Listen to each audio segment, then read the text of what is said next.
Representative Anna Paulina Luna calling out to the Attorney General Pam Bondi for allegedly stonewalling the release of the Epstein list and the JFK files. You could probably throw in MLK and RFK and the UAPs. It's a few things that have just been sitting around on Pam's desk for a week or two, and nothing's getting done. So it's probably time to ramp up the pressure here. Or are they trying to hide something? Are they concealing things? Could very possible.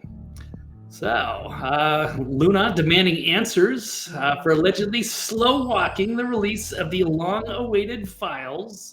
We do remember Trump signing those executive orders, which was very exciting, but we're still not seeing anything. So what does it matter? Of course, we're waiting for the infamous Jeffrey Epstein client list and records related to multiple assassinations, including JFK, RFK, and MLK. So Bondi has confirmed she's actively reviewing them. I'm sure it's it's a big task, and they have to have several people go through.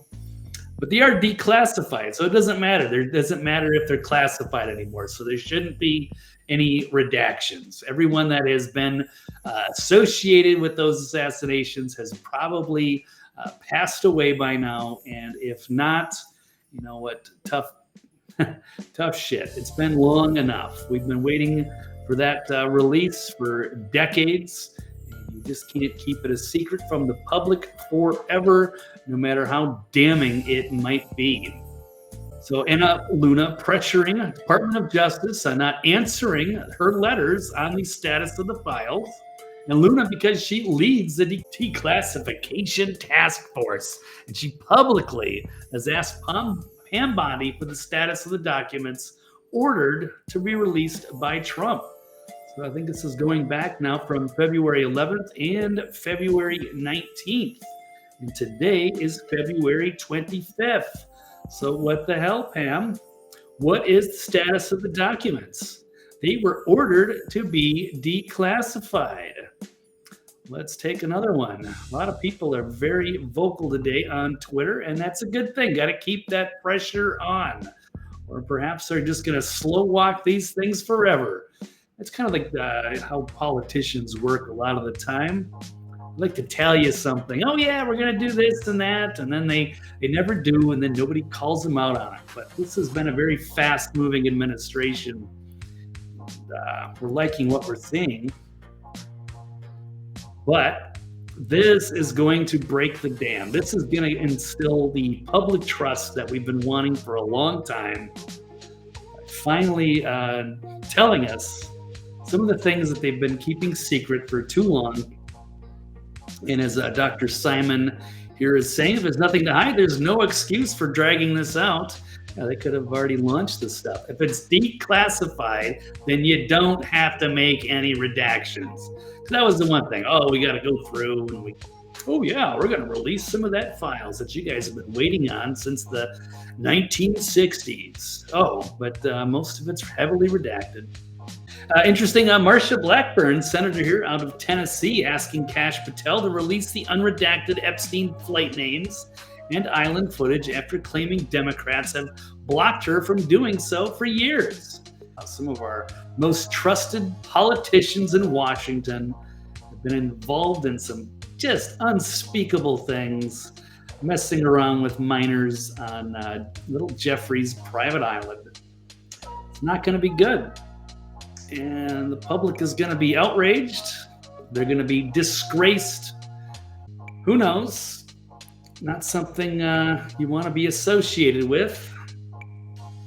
But it happened, and now we need to know because we have some high-level people that have perhaps been compromised.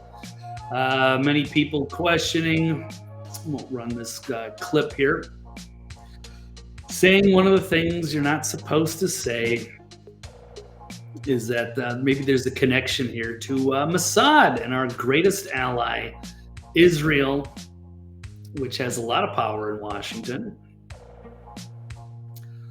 through APAC, a lot of people on the payroll, and including Marsha Blackburn. So, kudos to her for still doing the right thing here.